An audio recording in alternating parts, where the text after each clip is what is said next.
Grigori Rasputin, possivelmente uma das figuras mais peculiares da história, originalmente um camponês da Sibéria, mal sabia ler e escrever.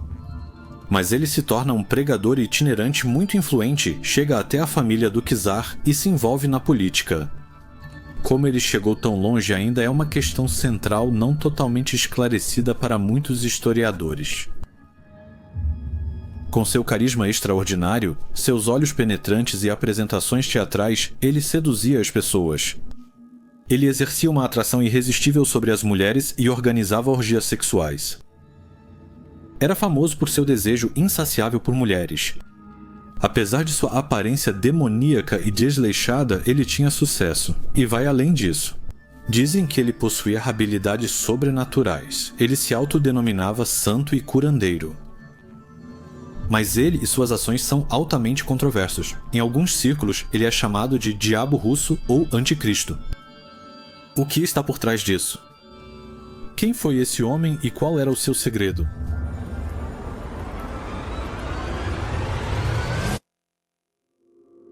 A biografia escrita por Edward Radzinski, O Dossiê Secreto de Rasputin. Novas descobertas sobre o demônio da corte do czar proporcionam uma visão interessante da vida de Rasputin. Ele nasceu filho de camponeses em uma aldeia da Sibéria Ocidental. Dizem que na juventude ele bebia e roubava. Em certo momento, parece que algo muda para ele. Por exemplo, contam que certa vez ele conseguiu encontrar o cavalo roubado do vizinho e indicar o esconderijo e o nome do ladrão. Seus primeiros sucessos como curandeiro lhe são atribuídos. Ele peregrina, visitando vários mosteiros. Essas viagens talvez tenham moldado quem ele era.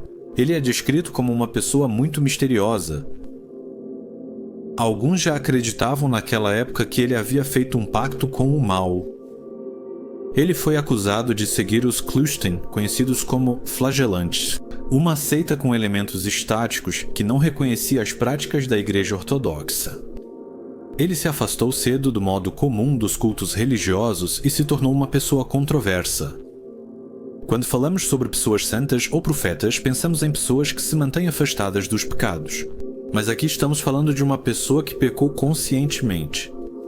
No ensinamento dele, pecar sexualmente, por exemplo, tinha um papel na libertação. Seus olhos cativavam as pessoas. As pessoas que ficavam impressionadas com seu olhar e seu jeito o apresentavam a religiosos, como por exemplo o Padre Miguel.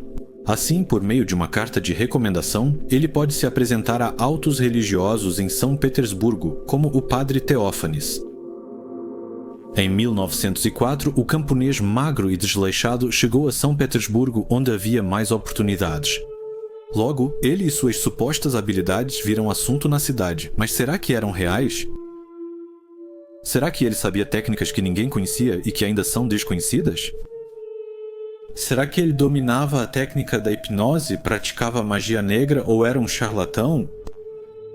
Alguns suspeitam de uma versão não tão grave, ou seja, que ele pertencia aos xamãs, que até hoje mantêm uma tradição ininterrupta na Sibéria. Acredita-se que um xamã pode curar doentes fazendo com que sua própria alma traga de volta a alma do doente em uma viagem ao além.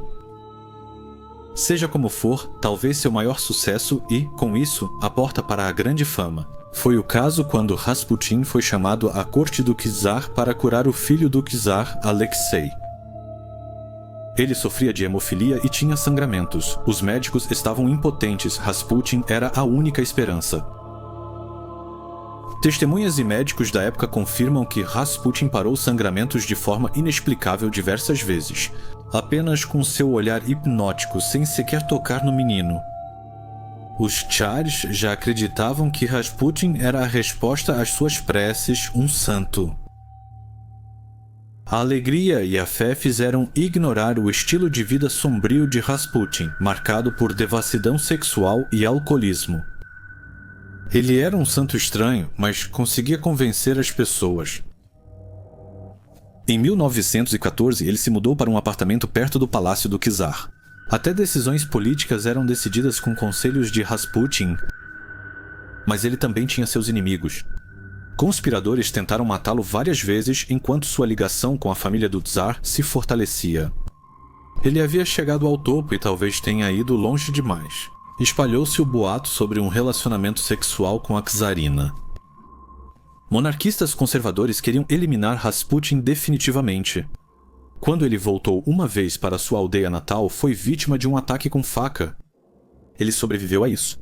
De volta a São Petersburgo, em 1916, ele foi atraído ao palácio do nobre russo Felix Yusupov. Aqui todo o encanto deveria chegar ao fim. Foi servido a ele um bolo e vinho, ambos preparados com cianeto mortal. Planejavam envenená-lo e jogá-lo no rio Neva. Rasputin comeu e bebeu alegremente, sem mostrar sinais de envenenamento. Yusupov pegou seu revólver e atirou em Rasputin. Primeiro ele caiu e o médico confirmou sua morte. Mas depois, quando estavam prestes a levar seu corpo embora, ele de repente acordou novamente. Rasputin tentou fugir, mas acabou morto no pátio com um tiro na cabeça.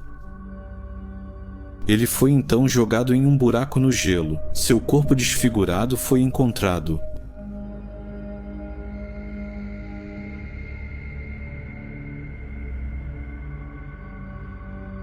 Em 2004 foi lançado um documentário na British Broadcasting Corporation chamado Quem Matou Rasputin? A Conspiração Britânica. Alega-se que o serviço secreto britânico também participou do assassinato de Rasputin. O interessante é o seguinte, dizem que Rasputin escreveu uma carta ao Czar algumas semanas antes de sua morte. Nela, ele dizia prever que, se fossem parentes do czar os responsáveis por sua morte, ninguém da família sobreviveria por mais de 2 anos. Menos de 2 meses após sua morte, a revolução explode na capital russa. 1 ano e meio depois, toda a família do czar foi assassinada pelos bolcheviques.